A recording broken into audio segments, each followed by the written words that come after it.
Bismillahirrahmanirrahim. Assalamualaikum warahmatullahi wabarakatuh. Alhamdulillah, wassalatu wassalamu ala rasulillah, maba'ad, ihbati fillahi, azanillah wa yakum. Teman-teman anak pasar hijrah yang semoga dirahmati Allah subhanahu wa ta'ala.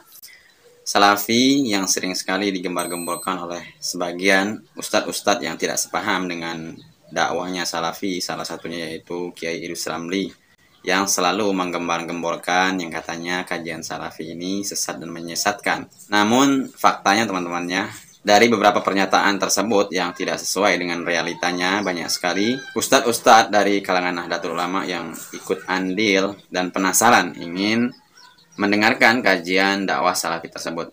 Salah satunya teman-temannya, pengalaman seorang ustadz dari NU ini yang katanya pernah ikut kajian di kajian salafi tersebut. Setelah ustadz ini mendengarkan apa yang diceramahkan atau yang ditausiahkan oleh ustadz-ustadz salafi tersebut, ternyata berbeda dengan realita yang diucapkan oleh sebagian ustadz-ustadz yang tidak sepaham dengan ceramahnya dai-dai salafi tersebut. Ustadz NU ini mengungkapkan memang salafi tersebut bukanlah suatu ormas tertentu. Kajian salafi tersebut adalah suatu jalan mengikuti kepemahaman para salafus soleh. Dan ini dia teman-temannya, kita simak langsung pernyataan dari seorang ustadz dari Nahdlatul Ulama yang pernah ikut. Beliau ini menceritakan bagaimana seluk-beluk kajian salafi tersebut yang digembar-gemborkan katanya kajian salafi tersebut adalah sesat. Ini dia videonya. Tapi faktanya kan sekarang orang yang di atas mata kaki justru kita kucilkan. Orang yang pakaiannya di atas mata kaki justru kita bilang salafi wahabi. Nah, jangan sampai demikian ya Bapak Ibu. Kalau misalkan kita ulas sedikit yang ini tentang apa ya yang disebut kebanyakan orang di Indonesia, orang yang kainnya, celananya di atas mata kaki itu salafi wahabi.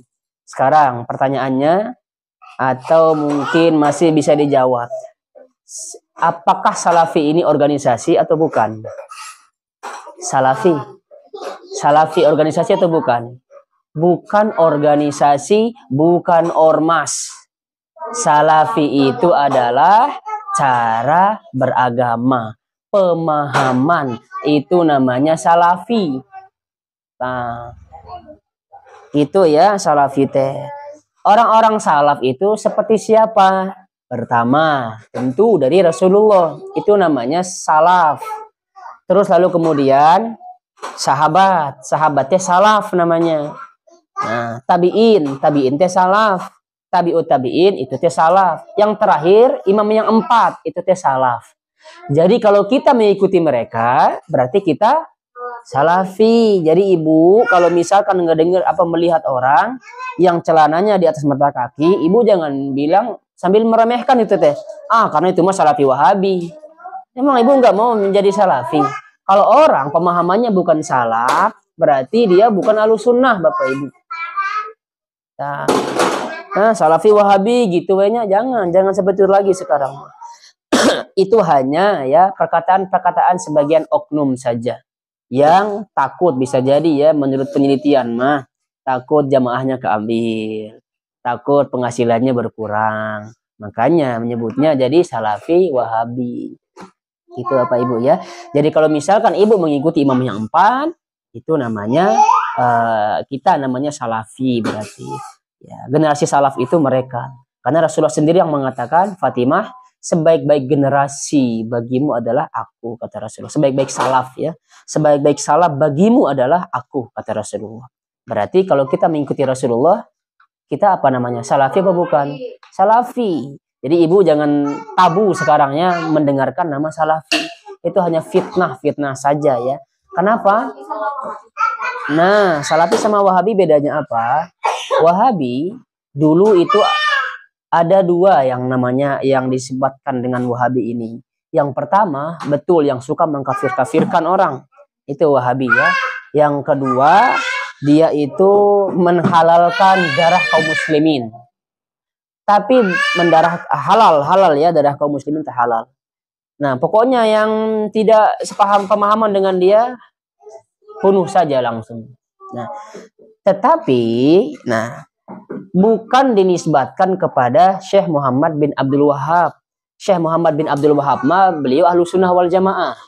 Ya, Tapi anehnya orang-orang Indonesia kebanyakan mengatakan bahwa Syekh Muhammad bin Abdul Wahab ini adalah Wahabi. Bukan, beliau adalah bermazhab Hambali. Beliau adalah termasuk, kalau misalkan di Indonesia kan itu imam bonjol gitulah. Ya, beliau ini luar biasa membawa dakwah, pembaharu dakwah. Beliau fokusnya kepada apa? Tahayul, bid'ah, khurafat. Yang gitu-gitu tuh beliau mah fokusnya. Beliau fokusnya adalah memurnikan ajaran Islam. Jadi beliau fokusnya kepada tauhid. Apakah orang yang berfokus kepada tauhid itu disebut Wahabi yang suka mengkafir-kafirkan? Tidak. Jadi dua sebenarnya orang salah kaprah. Syiah menyebutkan Syekh Muhammad bin Abdul Wahab. Padahal yang sebetulnya Wahabi dulu itu, yang dulu orang itu orangnya Khawarij. Yang Wahabi pertama ini Khawarij. Tapi Syiah mah karena dia tidak suka kepada Syekh Muhammad bin Abdul Wahab, mentauhidkan Allah, ya, memurnikan ajaran Islam, kan Syiah mah enggak. Sehingga dia tidak suka kepada Syekh Muhammad bin Abdul Wahab. Makanya memfitnah Syekh Muhammad bin Abdul Wahab. Yang kita juga termakan dengan hal tersebut. Makanya kita katakan Salafi Wahabi, Salafi Wahabi. Nah, itu ya, jangan termakan fitnah dengan ucapan-ucapan Salafi Wahabi. Ciri-ciri Wahabi kira-kira gimana? Yang kita disodorkan oleh, terutama saya juga tuh di pesantren. Ciri-ciri Wahabi apa? Pertama, jenggotan. Ciri Wahabi.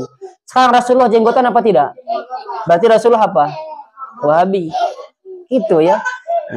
Dan ciri-ciri Wahabi jidatnya hitam. Ya, jangan seperti itu. Bukan begitu cara kita menilai seseorang. Cara kita menilai seseorang adalah lihat pemahaman dia, lihat manhajnya, gitu ya. Cara kita menilai orang. Sekarang mah kan kita ini ngaji kajian ilmiah, Bapak Ibu ya. Jangan mendengarkan, oh ini mah Wahabi, ini mah Salafi Wahabi. Jangannya, lihat apa yang dia sampaikan, dengarkan apa yang disampaikan, sesuai tidak pemahamannya. Nah, gitu. Jadi jangan sampai terprovokasi sekarang Bapak Ibu ya. Salafi Wahabi, Salafi Wahabi. Saya juga dulu Salafi Wahabi teh. Saya dulu ke Jawa Bapak Ibu. Saya sudah dipesan sama ustadz saya. Ya. Nanti kalau kamu melihat yang jenggotan, celananya di atas mata kaki, jangan mau ngaji sama dia. Jangan ngaji sama dia. Kenapa? Itu Wahabi. Itu Wahabi. Akhirnya pada saat itu saya ngaji. Jiwa penasaran anak muda ya. Hanya saya ngaji di masjid waktu itu. Saya lihat orang ini jenggotan. Waduh, jenggotan. Saya lihat celananya, pakaiannya di atas dan pakai gamis. Wah, Wahabi ini mah, kata saya. Ah, pingin ngaji lah sama orang Wahabi, kata saya teh. Niat saya pengen bertanya yang tidak bisa dijawab oleh orang Wahabi ini. Tapi ketika dia mulai pengajiannya, yang dia sampaikan ini Al-Quran. Allah berfirman katanya, ya, begini, begini, begini. Rasulullah bersabda, begini, begini, begini katanya. Saya mikir, ini salahnya yang mana ya, kata saya teh. Besok saya mau ngaji lagi. Saya ngaji lagi besoknya. Akhirnya dia sampaikan, ini kata Allah, ini firman Allah, ini sabda Rasulullah, ini pemahaman para sahabat, ini kitabnya katanya. Akhirnya saya belilah kitab yang direkomendasikan oleh Ustadz ini. Saya beli. Banyak yang bertentangan dengan apa yang biasa saya amalkan di pesantren. Ya, banyak yang bertentangan dengan apa yang saya amalkan di pesantren. Waktu itu masih galau sayanya. Yang mana yang saya ikuti, kitab ini, kata Wahabi ini, atau kata guru saya, ustaz saya. Dilema pada saat itu. Dilema. Akhirnya setelah dilema itu, lama saya dilemanya, saya putuskan tetap ngaji sama si Wahabi ini. Saya tetap ngaji. Akhirnya setelah ngaji lama-lama dengan si Wahabi ini, ternyata si Wahabi ini yang benar, yang kita sebut Wahabi. Karena dia menyampaikan ini firman Allah, ini kata Rasulullah, ini pemahaman para sahabat. Menurut Imam Syafi'i begini, menurut Imam Ahmad begini. Oh, ini yang paling kuat. Ini pemahaman Wahabi. Makanya kata saya, oh berarti Wahabi kayaknya yang benar mah. Waktu muda dulu, berarti Wahabi yang benar kata saya. Azan dulu ya. Baik, kita lanjut Bapak Ibu. Pas besoknya lagi saya ngaji. Ngebahas tentang maulid pada saat itu. Nggak boleh maulid, katanya ini bid'ah. Kan makin kesal sayanya. Kurang ajar si Wahabi, kata saya tanya. Masa maulid nggak boleh? Tapi mereka menjelaskannya secara ilmiah. Ini dalilnya, itu tidak pernah dilakukan para sahabat. Bahkan imam yang 4 tidak melakukannya, Rasulullah tidak pernah melakukannya. Kalau itu baik misalkan, pasti mereka mendahului kita, kata si Wahabi ini. Masih ngeberontak dalam hati saya. Masih ngeberontak. Kalau sholawatan pada saat itu tidak dibolehkan sama dia. Itu bid'ah katanya. Aneh si Wahabi ngelarang sholawatan. Dijelaskan secara panjang lebar. Saya mikir malam-malam tanya, atau mungkin kata saya tanya, mereka memurnikan agama Islam. Memurnikan ajaran Rasulullah. Saya lama berpikirnya. Akhirnya pikir-pikir, saya jadi senang ngaji ke si Wahabi. Setelah lama-lama ngaji, saya juga beli banyak kitab, saya pelajari. Saya juga disuruh oleh ustadz itu, jangan hanya membaca satu kitab, kata beliau. Akhirnya saya pelajari banyak kitab. Oh, ternyata saya ngambil kesimpulan. Yang kita sebut Salafi Wahabi adalah mereka tujuannya memurnikan ajaran Islam. Jadi, kalau misalkan ada orang yang memurnikan dan mempraktekkan kemurnian Islam, apakah patut kita sebut sesat?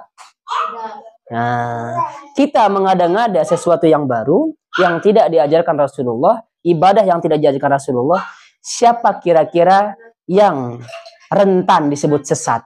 Kita atau yang Wahabi? Kita, itu inti namanya.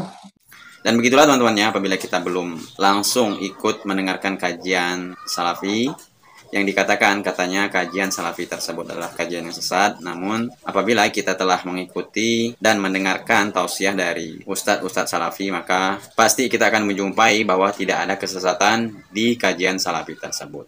Dan semoga bermanfaat. Assalamualaikum